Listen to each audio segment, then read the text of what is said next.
성령에 붙잡혀서 성령의 동력에 의해서 살아가는 자들이 된 것입니다. 여러분, 오늘 우리가 읽은 말씀에 바울의 모습을 한번 보시기 바랍니다. 사도 바울에게 이 성령님에 의한 성령의 동력이 그의 속에 살아있다는 것을 느낄 수가 있습니다. 22절 이하에 이렇게 말합니다. 보라, 이제 나는 성령에 매였다. 성령에 매여 예루살렘으로 가는데 거기서 무슨 일을 당할는지 알지 못하노라. 오직 성령이 각 성에서 내게 증언하여 결박과 환난이 나를 기다린다 하시나 내가 달려갈 길과 주 예수께 받은 사명 곧 하나님의 은혜의 복음을 증거하는 일을 마치려 하면은 나의 생명조차 조금도 귀한 것으로 여기지 아니하노라. 오늘 바울의 모습을 한번 보시기 바랍니다. 바울 속에 엔진이 지금 작동이 되고 있다는 것을 느낄 수가 있습니다. 그리고 그 엔진에 의해서 동력이 그 안에 살아있다는 것을 느낄 수가 있습니다. 마치 거대한 항공모함이 엔진에 시동이 걸려있고 그리고 기어를 작동시키기 직전의 어떤 그런 모습이라는 것을 우리가 느낄 수가 있습니다. 거대한 비행기가 이륙 직전의 상황과 같은 그런 느낌을 받을 수가 있습니다. 사도 바울은 지금 나는 성령에 매여 있다는 거예요. 성령에 붙잡혀 있다는 것입니다. 그래서 나는 예루살렘으로 간다는 거예요. 예루살렘으로 가야 한다는 것입니다. 예루살렘에는 여러 가지 많은 어려움이 있습니다. 여러 가지 위험이 있습니다. 환난과 결박이 기다리고 있다는 거예요. 마치 불구덩이 속에 뛰어드는 것과 같습니다. 예루살렘에는 지금 바울에 대해서 악감정을 가지고 바울을 시기하고 질투하고 미워하고 바울을 잡아서 죽이기 위해서 준비하고 있는 특공대들이 지금 기다리고 있는 곳이었습니다. 바울은 그것을 알았습니다. 알고 있습니다. 주변에 있는 사람들도 바울이 지금 예루살렘에 가면 이젠 끝난다는 것을 알고 있었습니다. 그리고 이야기도 했습니다. 그러나 사도 바울은 나는 예루살렘에 간다는 거예요. 난 가야 한다는 것입니다. 여러분, 바울이 이렇게 예루살렘으로 가고자 하는 이 힘이, 이 동력이 어디에서 나왔습니까? 나는 성령에 매여 있다는 거예요. 보라, 이제 나는 성령에 매여 예루살렘으로 간다.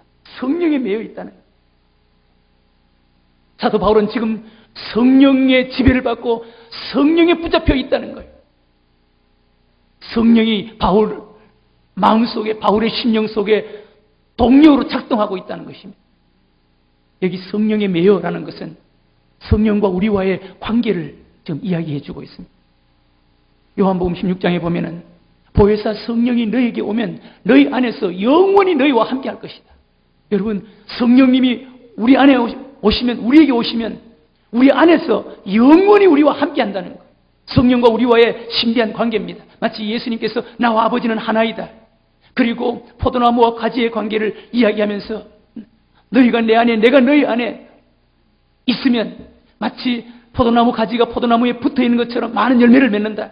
그러니까 예수님과 하나님과 하나의 관계인 것처럼 내가 예수님 안에, 예수님이 내 안에 포도나무와 가지와의 이 관계인 것처럼 이 신비한 관계, 성령님이 우리에게 오시면 우리 안에서 우리와 함께 영원히 함께 한다는 거예요. 이것은 성령님과 우리와는, 성령 받은 자는 성령님과의 그 관계를 끊을 수 없는 신비로운 그런 하나의 관계. 우리가 정말 성령님을 모셨다면, 성령님이 우리 안에 오셨다면 그 성령님은 우리 안에서 우리와 떠날래야 떠날 수 없는, 끊을래야 끊을 수 없는 이런 성령에 매이는 관계가 되는 줄로 믿으시기 바랍니다. 사도 바울은 이 성령에 매여 있다는 거예요.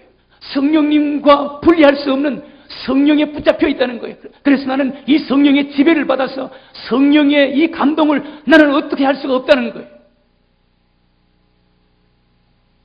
예루살렘의 환난과 결박이, 핍박과 결박이 있다는 것을 안다는 거예요. 지금 가면 죽는다는 것도 안다는 거예요. 그러나 나는 성령에 매여서 예루살렘으로 간다는 것입니다. 성령의 동력이 있는 사람, 내 안에 영적인 엔진이 작동되고 내 안에 성령님이 살아서 성령님의 동력이 내 안에 있는 자는 어떤 일이 일어납니까? 앞으로 나아가는 힘.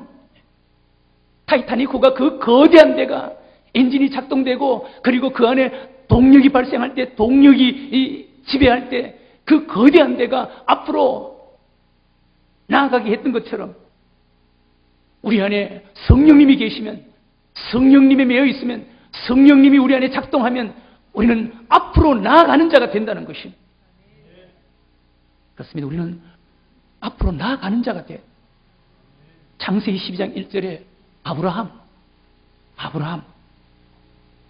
그는 75세 본토 친척 아비 집 갈대아 우르에서 살았어요. 갈대아 우르 땅은 비옥한 땅입니다. 티그리스 유프라테스 강이 흐르는 물이 넉넉한 넓고 비옥한 땅이었습니다. 그리고 75세까지 본토 친척 아비들과 함께 사는 거기에 정착된 곳이었습니다. 이 비옥한 땅 갈대아 우르를 떠난다는 것은 쉬운 일이 아니었습니다. 본토 친척들이 있는 곳, 그리고 자신의 삶이 다 준비되어 있는, 정착되어 있는 이 갈대아 우르 비옥한 이 땅을 떠나지 아니하면 가나안 땅을 갈 수가 없는 것입니다. 그러나 이 땅을 떠나는 것은 쉬운 것이 아니에요. 이 땅을 떠나게 만드는 동력이 바로 믿음의 힘이었습니다. 성령님의 힘이었습니다. 이 성령님의 힘이 있었기 때문에, 이 동력이 있었기 때문에 떠날 수 없는, 떠나기 어려운 갈대아 우르 땅을, 비옥한 땅을 떠날 수가 있었다는 것입니다. 그래서 그는 하나님께서 약속하신 대로 민족의 조상이 되었고, 열국의 아비가 되었고, 복의 근원이 되었고, 가나안 땅을 하나님으로부터 얻을 수가 있었던 것입니다. 성령의 동력이 있는 자는 떠나기 어려운 환경, 떠나기 없는 조건에서도 떠나는 이런 능력이 나타나게 되는 줄로 믿으시기 바랍니다. 사도 바울은 나는 예루살렘으로 간다는 거예요.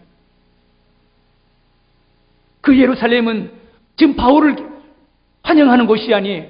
바울을 기다리고 있는 것이 아니에요. 좋은 환경과 조건이 준비되어 있는 것이 아니에요. 환난과 결박이 기다리고 있다는 것입니다. 바울은 예루살렘에 가면 체포를 당합니다. 감옥에 구금됩니다. 그리고 재판을 받고 결국 이 길이 사도 바울의 마지막 길이 되는 거예요. 이와 같이 어려운 길이지만, 위험한 길이지만, 험난한 길이지만 나는 성령에 매여서 간다는 거예요. 가는 이유가 뭡니까? 목적이 뭡니까? 24절에 내가 달려갈 길과 주 예수께 받은 사명 곧 하나님의 은혜의 복음을 증거하는 일을 마치려 하면은 나의 생명조차 조금도 귀한 것으로 여기지 아니하노라. 나의 달려갈 길과 주 예수께 받은 사명 곧 하나님의 은혜의 복음 전하는 일.